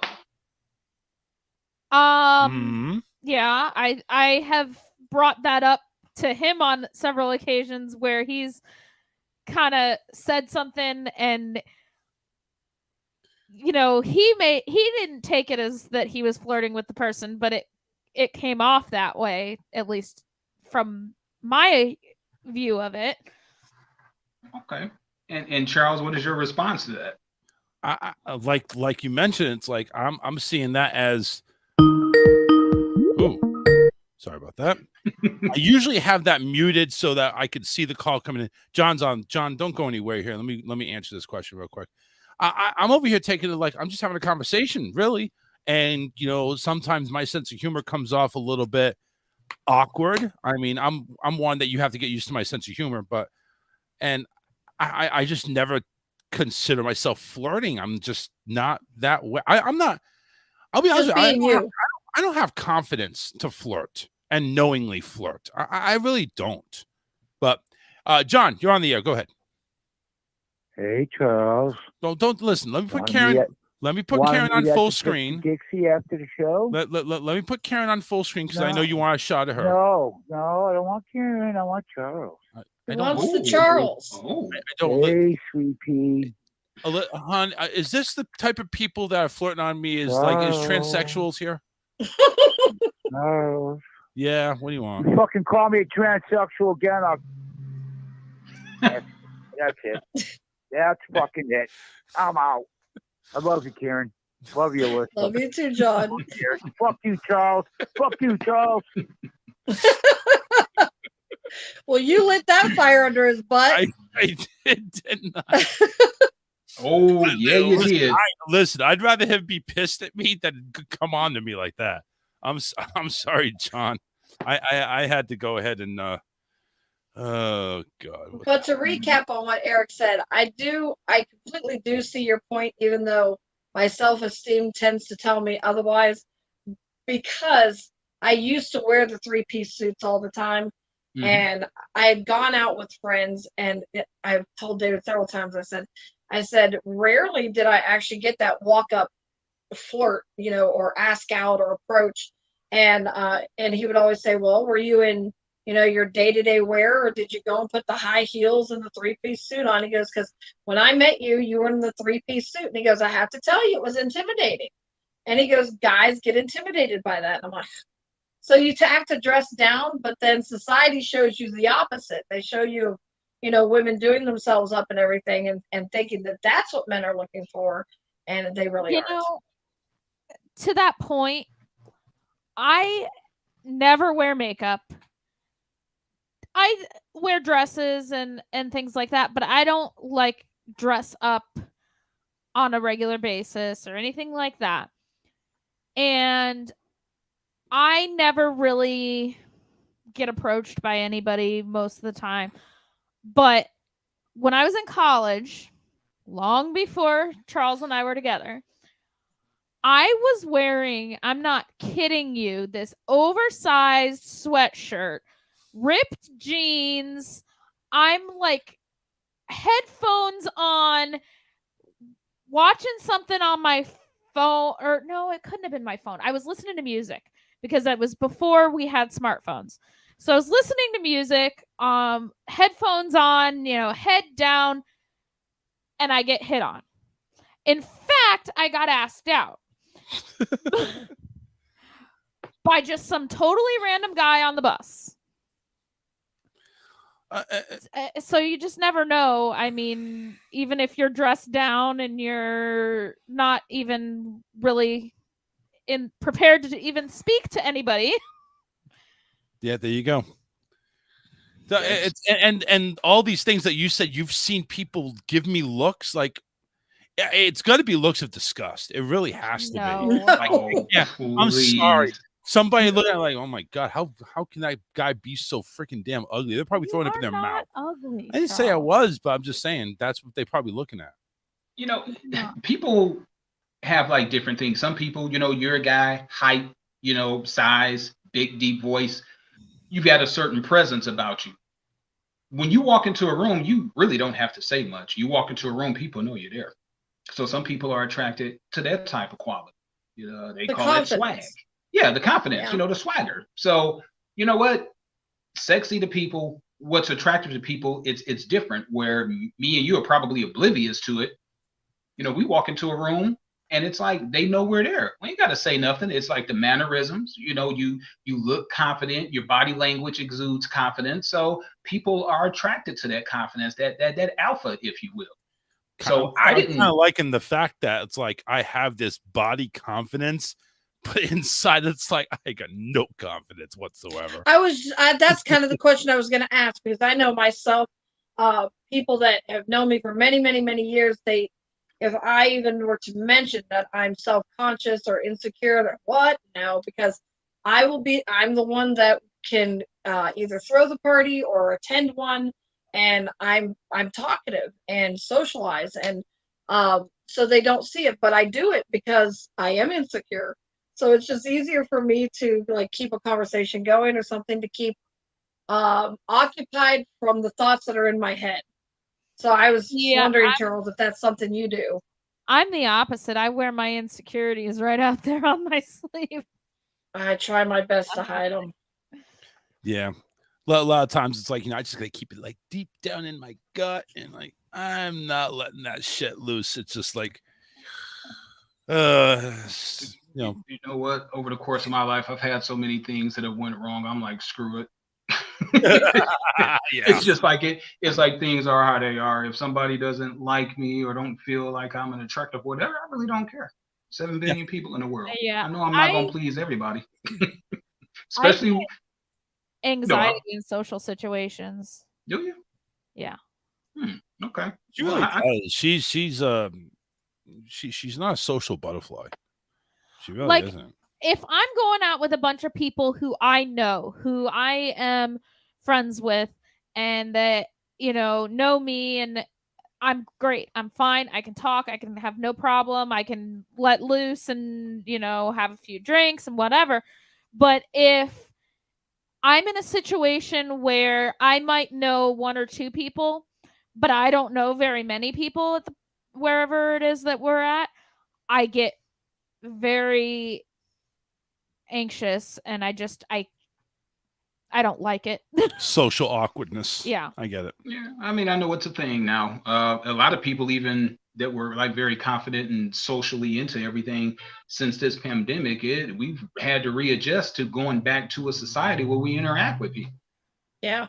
Yep. So I do oh know my that it's God, taking a year or two off and all of a sudden we got to talk to people. What the hell? It's true. Well, and opposite for those that were social and had chaotic, busy schedules. They had to adjust to being cooped in for so long, and like us huggers, that it was hard. It was really it was hard. Hard on the huggers for sure. Yep. There were a lot of memes that were going around for those people who were having extra like marital, relationships. COVID killed a lot of that. And then the divorce rate went up because they realized that, okay, you got to be locked up with somebody. They chose the side piece. Well, the side piece doesn't cook. The side piece doesn't clean. The side piece doesn't know how to do laundry. The side piece really was just terrible for anything other than sex. So it was funny.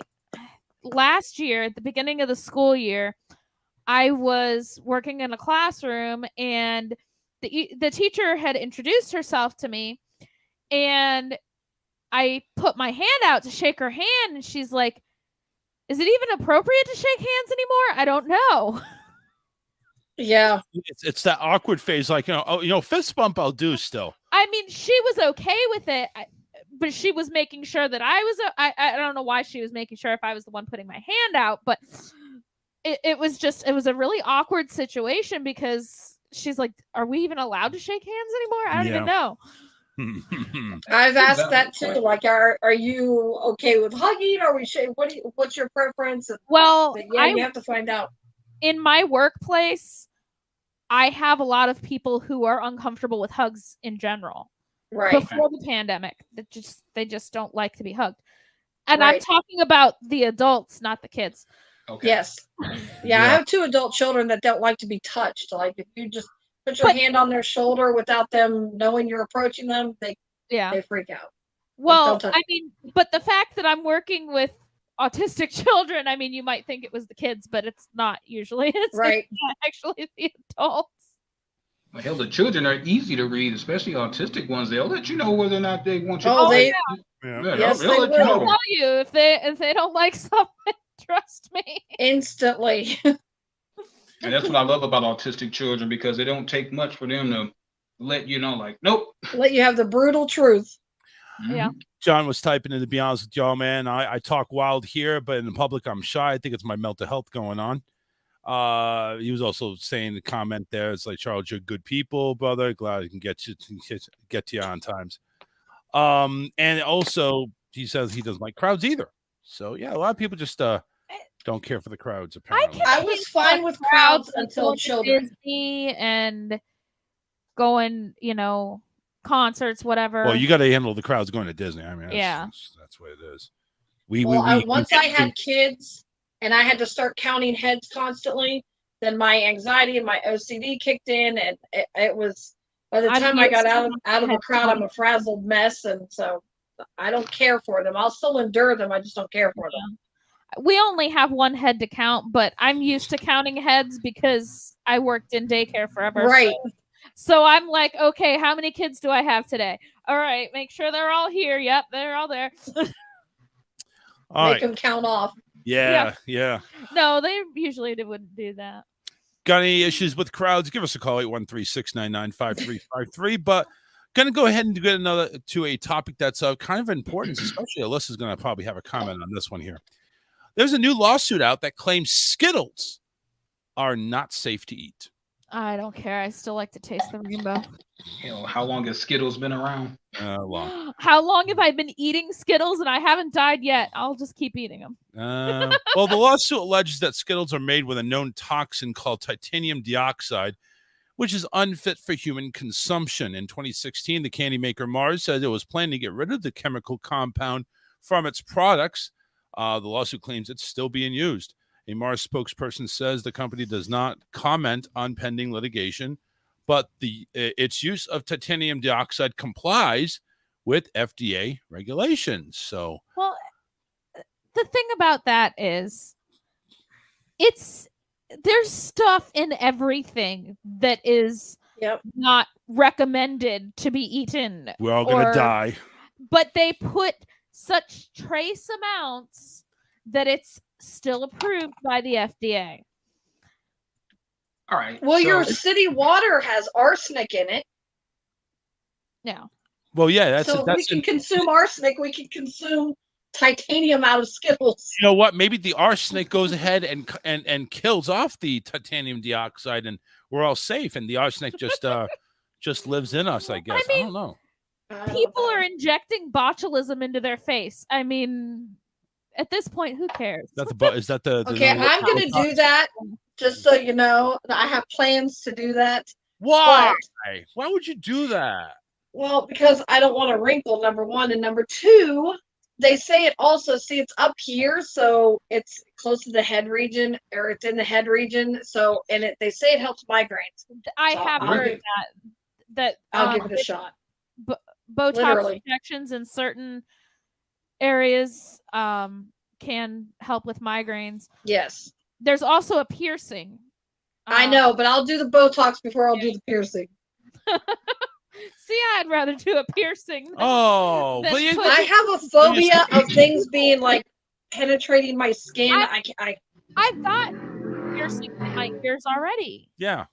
So shouldn't that help it out? No, it's a certain spot. It's up here in the ear. Up there in the cartilage. Hold on, let me full screen you. Go ahead and show this fold here in your ear. That fold in your ear. It's like right there. Gotcha. So you know what? We can just go ahead and sterilize the needle later on tonight. I can fine. I can. I don't have migraines. Oh. I'm not volunteering. I mean, we can still do it for the show. Can we do it for the show Wednesday? Wow. I make a fool of myself because I don't do well with it. I've had my ears pierced 4 times. Put some Windex on it. When that? Wow. That's my big fat Greek wedding reference. I can deal with the piercing itself as long as it's done like with the piercing gun. I've had it done, like I said, 4 times. But the problem lies in when that earring comes out and I have to put another one in. I get cold sweats. I feel sick to my stomach. I almost pass out. The thought of sticking something in my own skin, I just can't do it. Can't do it. Those actually stay in. I don't think you don't have to change them. You can, I guess, if you wanted to. Yeah, but it would be a permanent fixture, that's for sure. You don't have to change them out. So interesting how we go from Skittles to dying to let's get a piercing. How in the hell that came through? It's all gonna kill you. It's all gonna kill you one way or the other. We have any good news? We're actually not going to get to everything tonight. So, do you have any good news to get to, or that's a shaking I their haven't head? had No. a chance to look it up. I'm sorry. Okay, so we know good news. So we're going to go we ahead can and just go. keep talking about how Skittles are going to kill you. No, we're not going to do that. Well, one last point about Skittles. They were introduced in the UK in 1974. So for almost 48 years, Skittles have been around, and they're just now getting around in 2022 saying that Skittles may be bad for your health. Excellent. So how many people have died from eating Skittles since 1974? Probably none. Probably nobody. Yeah. But John wants to comment on the Skittles controversy. Go ahead, man. No, talking about Botox and the injections. Yeah. I'm sure you've seen videos out there. There's these women that got like the butt injected, but with like cement, plaster type cement, and really effed them It up. like hardens instead of. Yeah. And they go to Mexico to save money, and they get botched. Look at that lady that wanted to be Barbie. They told her no, no more. She's effed up for life. Oh yeah. I think she was effed up from the inside. She just made the outside look like the inside. That's true. Yeah, she had something going on there. Yeah, definitely. Yeah, what Karen was saying about the injections above the eyes there, that's what I heard as well. It takes care of the migraines. Yeah, I've heard that too. So kill 2 birds with 1 stone. That's right. Hey, I've had friends that actually had that piercing though, and that they said that helped tremendously. All right. Have a good time this weekend, guys, at the park. Yeah, actually we did. We didn't really get to talk about it much, but we can go ahead and take over the show from here for the next 11 minutes. That's fine. I like the little video of your son there. I can't explain what he did, but his facial expressions cracks me up. He gets pissed off. He gets pissed off at you, Charles, sometimes, and he gets turn it off. Turn it off. He gets pissed off all the time. Yeah, he does. He gets ticked off all the time. Bad. So no. Sometimes he'll act for the camera. Other times it's like I don't want to do it. Yeah. It's like it just depends on the mood. Yeah, right. He rode a lot more rides than we really expected him to ride. Okay. And Good. he's tried some new rides that we weren't sure how he would handle, and he did really well, and he really enjoyed them. So. Yep. Well, one of the videos Charles was doing, hey, you going to go on this ride? Yes. Going to go on this ride? Yes. Going to go on this ride? Yes. Going to go on this ride? No. Can't remember what the ride was, but it was funny probably as hell. Pirates of the Caribbean. Probably Pirates. He does not like Pirates because it's dark and there's cannonballs. Yeah, he doesn't like being dark shot at or you. being. Ooh, is it allowed? As he gets older, shot with the gets cannon? older, hopefully comes out of his shell a little bit more. You know? He will. The cannon thing, it's like there's cannons firing off of the ship, and you get there's a splash in the water next to you. So what it does, so what it does is basically Like so you have a makeshift ship and like a real life full size ship, and the cannon guns. What they'll do is you'll hear the boom, the sound effect. The cannon gun lights up red inside like it's shooting off a cannon, and then 3-4 seconds later, there's a spot where it splashes down, and there's different spots there where the water will splash up at you. Sometimes you get wet, sometimes you don't. But the cannon fire he'll get used to it. Oh He'll yeah, get I think used he to it. will. I think he will. Just All right, I'm gonna get off the line and listen. Yeah, you do that. Bye. All right, so yeah, John? he's still terrified of the dark. We're working on that. Yeah, that's the one thing we got to take care of is getting him like, acclimated to the DAC. He the dark really side. liked that Star Wars ride, though. Yeah, he did. He As really soon liked it. as we got off of it, he said, "Can we do that again?" He said the same thing with one of the other rides, the Splash Mountain ride.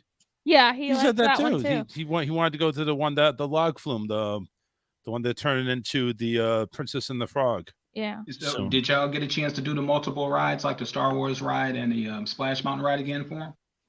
No, we didn't. No, we didn't go on 'em again. We again. just went one time and that was it. But we go to Disney all the time, so I'm sure we'll be back on them again. Oh yeah. What? How much time did you guys actually spend there at the park? Was it like 6 hours, 8 hours? Like open to close? So no, it was definitely not open to close. We're too old to handle that, and plus he would never handle that anyway. No. After a certain point in time, 3-4 o'clock, the ongoing joke is the wheels are starting to get wobbly. You know, wheels starting to get off the bus. But so basically, what it is so we went up there because Scotty, the gentleman from Just for Fun Radio, you can hear him in the morning, 7:30 to 10, Monday through Friday, and he was planning a trip with his family to come down. He went ahead and contacted me. We talk about Disney, what to do, what not to do. Apparently, I don't think they really needed me because Crystal had the app. Crystal had everything down pat. Had the DAS pass and everything like that, which is the disability access pass. Because Scotty has to walk with a cane, he can't stand in line. So it's kind of like, all right, I'm gonna go. I want to ride this ride. Okay, well, you don't have to wait in line. Just come back in 50 minutes. We'll put you right through. You know, it's just depending on the wait time. And that's what Stefan has because he has ADHD and anxiety. I also have been diagnosed with anxiety, ADHD, and the ability to race really loud. Hey, 53 after, right on schedule. Right. Not bad, not bad. They go through that time phrase. So we all went. We all have a disability pass. Me and my son, which links to Alyssa, and Scotty had his on there. So basically, we kind of synchronized rides on Friday. Thursday was kind of like it was a total wash. We went to Magic Kingdom. We did the rides It was ourselves. literally a total wash at the end. Yeah, monsoon style wash for about a half hour. And hail. It was hailing. It was hailing a little. Really? Yeah. Yeah. It was a pretty bad storm. But we only met up with them for like a few minutes because they came really late and we came early and storm. Yeah, we waited out the storm and talked to them inside one of the cafes. But Friday when we went to Hollywood Studios, that's where you have the Tower of Terror, you have the Star Wars and the Toy Story lands, and Scotty was all geeked out for the Star Wars land. So we went ahead and rode the Star Wars. We went ahead and rode we didn't ride Alien. I rode and then I rode Tower of Terror. That was all we really rode. That's right. Yeah, that's all we really rode. We were gonna ride Alien because we came into the park later in the day. That's true. Yeah, we didn't. We were gonna ride Alien, but then the line ended up being longer than it was. Yeah, well, actually, one of the Alien source. They have 3 of them. One of them broke down, so the line was extended way further than we wanted to. But when we got to Star Wars, it was like a total geek out session for Scotty. He was taking pictures and videos and everything like that. So it was more like a sightseeing tour that he was having. But and then we rode the Millennium Falcon, which again, everything in that land is built to scale. Like the Millennium Falcon is built so huge, so big. It's like literally, again, it's like you're in the actual area where all the stuff is happening. This whole land is built to scale. The robots and everything, they beep out to you. They move their heads and they act like they're talking to you. The animatronics is just great. And so we were there, rode that ride. And at that point in time, like we said, the wheels are starting to go ahead and get wobbly. And it's like, we kind of went ahead and skedaddled out of there. They stood there. They rode the other ride that I have not ridden yet, which is the Rise of the Resistance, another Star Wars ride. And that's pretty much it. That's all we really did. I think we could get him on Rise though now. Yeah. Now we did the Lightning. We did the Lightning McQueen Academy. That was the other thing that we did, but that was just a show. Yeah. But for the kids. Yeah.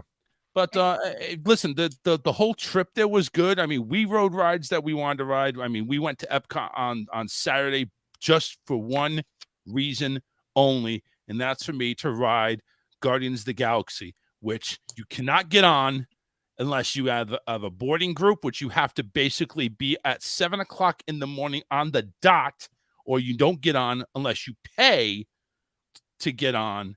And even that closes because all the time slots fill up quickly. I was able to get my slot at like 1 o'clock. Me and my cousin, who never rode it as well, we went ahead and rode it for the first time. Or he rode it for the first time. I rode it for my second time. Again, amazing. And well, we got on Ratatouille too. Yeah, we got Remy's ride there. So Stefan liked that. Oh one. yeah, he loved that ride. So it was a good trip. We didn't spend a ton of time in the park, not like we usually do. We'll wake up, get there like 8, 9 o'clock in the morning. We spent a good amount of time at Magic Kingdom, though. We did. We did that. So, but the second and third days, it was like, I think 4 hours at Hollywood, because like I said, we came in late. Yeah. We went after lunch, and the Epcot was just for the one ride. That's it. Yeah, I think it was like about 6:30, 7 o'clock when we left Hollywood. But see, that's the advantages of us having the annual passes is we don't need to do a whole park. We don't need to spend all day doing the whole park and getting everything in there, because we'll just come tomorrow, come next week, come the week after. We can do whatever we want. So, and what's the drive time from your house? It is a little bit of a drive. It's about 2.5 hours to drive. So when we do it, we could do a day trip, like leave here about 8, get there 10:30, have lunch at the park, ride a few rides, come home at night. We could still do that. We do occasionally. It's not something that's ideal, but we can do it if like, hey, we got to get out of the house. Let's just go. So, but yeah, listen, we're getting close to the end of time. So, hey, thank you very much for allowing us to go ahead. I know Eric is bored. Look at him. He's guys like, no, I'm good. I'm good. I'm good. I think the next Disney trip's going to be water parks. Yeah, because our water park passes come in. Actually, mine comes in tomorrow. So, let's go to last words. Eric, go ahead. Any last words you have? Nope. Just looking forward to catching up on Umbrella Academy. Really want Stranger Things to hurry up and come out, because now I'm sitting here twiddling my thumbs. I think tonight, after we get off, well, Monday Night Raw's on, but I think I'm going to start catching up on Big Brother. Yeah, we didn't get a chance to go on through Big Brother. We'll do a full geek out on Wednesday. Karen, last words? Nope, it's just good to be back. All right. We'll see you guys back on Wednesday. We're out of here. Take care. And what would you have quickly? Oh, I was just going to say, I tried to get into the Umbrella Academy, and I couldn't really follow it that well. I couldn't follow it because I have no idea what the hell it is, but we're out of time, guys. Take care. All right. Talk to y'all later. Bye. Blinded me permanently.